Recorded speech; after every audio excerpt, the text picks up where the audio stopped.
casa do Senhor, não vai fazer uma chamada para o seu pastor, porque ele é preguiçoso, se não tem coragem de jejuar, se não tem coragem de ler a Bíblia, se não tem coragem de estar com seus joelhos dobrados, o Senhor vai chamar. E eu quero dizer nesta noite que o Senhor quer que nós quebrantamos o nosso ego, a nossa carne, porque para muitos meditar na palavra de Deus, orar e jejuar já é um fardo pesado, mas para aqueles que amam a Deus é um privilégio.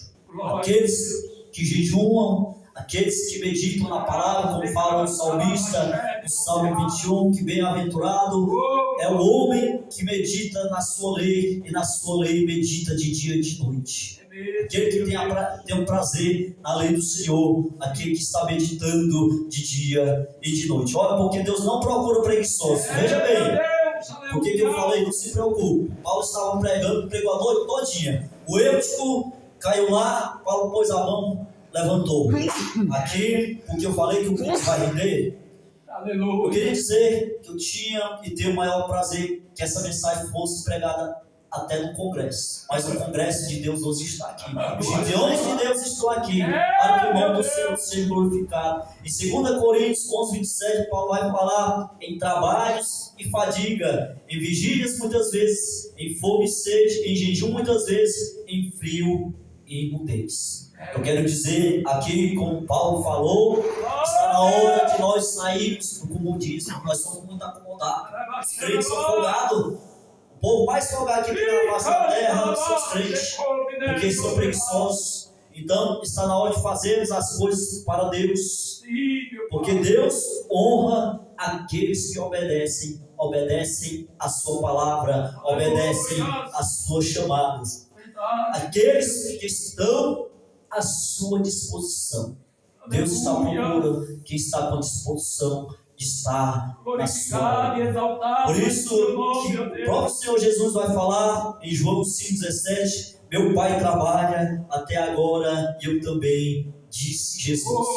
Jesus não era preguiçoso. Então Jesus estava, o trabalho dele era pregando o reino dos céus, era curando os leprosos, era pondo a mão sobre os cegos, era curando os surdos, mas ele estava com a mão no arado, ele não estava desocupado. A terceira lição aqui que o Eliseu nos ensina, que Eliseu aproveitou a oportunidade. Irmãos, tem um ditado que fala só: quando o cavalo passa selado, monta nele, aproveita, porque não passa duas vezes no mesmo lugar não. E quando ele passa duas vezes no mesmo lugar, é porque Deus tem um propósito, que Deus quer fazer. Mas tem oportunidade que ela só passa uma vez. Depois ela escapa, você sabe, rapaz, eu perdi aquela oportunidade, nunca mais ela passou na minha vida. Se ela passar duas vezes na sua vida, ele diz, rapaz, é porque Deus, ele quer fazer. Então, Eliseu, de primeira instância, ele aproveitou a oportunidade. Quando Elias passou por ele, Eliseu não recusou. Quantas oportunidades nós já recusamos? Quantas oportunidades para estar na presença do Senhor, para estar fazendo a vontade do Senhor, nós recusamos? Então tem pessoas que recusam o chamado de Deus. Tem pessoas que recusam o chamado que tem na vida de Deus. Deus faz até uma promessa: quando é criança, vai gravar um CD, vai pregar, não, mas agora eu vou me ocupar com os afazeres desse século. Aí formou, está tão bonitinho, não, agora eu já estou em outro patamar. E a promessa ficou só no papel. E Deus, se a pessoa tivesse se expuser, ele já haveria cumprido. Então, meu Deus, tem pessoas que recusam a chamada de Deus. Então, a palavra do Senhor vai falar aqui.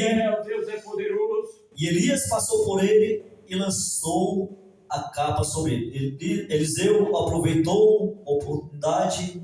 Então, aqui a capa representa a autoridade. 2 Reis 2, 13, 14 vai falar: depois que Elias foi levado pelo Senhor em um redemoinho, Eliseu fere as águas do Jordão, que foram divididas, e passou. Então, o que foi o pedido que Eliseu fez?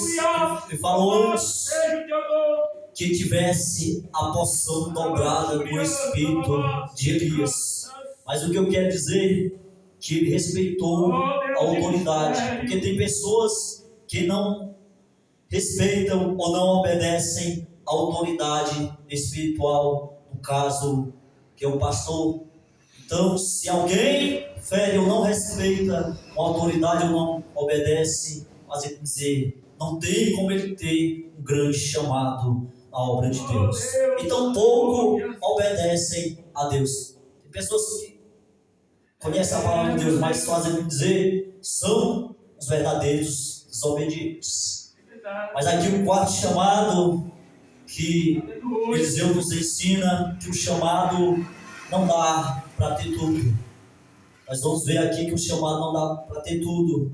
Então, o que é que vai fazer? Então deixou ele os bois e correu após Elias e disse, deixa-me beijar meu pai e minha mãe. Então te seguirei e disse, vai, volta-te, pois que te fiz eu. Então, primeiro ele deixa de ser lavrador. Eliseu deixou o colo de seu pai e sua mãe. Eliseu tomou uma decisão. Ele deixou a casa de seu pai e sua mãe, beijou-os, agora eu vou. Porque tem pessoas que fazem dizer, não, eu não vou acompanhar meu esposo, ele tem até uma grande chamada, mas ele é pastor. Tem filhas de pastores, de obreiros, que tem medo de casar. Diz, não, ele é pastor, é obreiro, com pouco Deus envia lá para o Piauí. O que é que nós vamos comer? Que carro é que eu vou andar? Então tem pessoas que não querem deixar o colo do pai e da mãe. Mas é preciso ter um chamado. É preciso fazer como Eliseu fez. Então Eliseu tomou uma decisão. O que é que Jesus vai nos falar em Mateus 8, capítulo 8, versículo 21 e 22. Jesus vai falar da prioridade do discipulado. Que você e eu devemos ter uma prioridade. E ele vai falar, e outro dos seus discípulos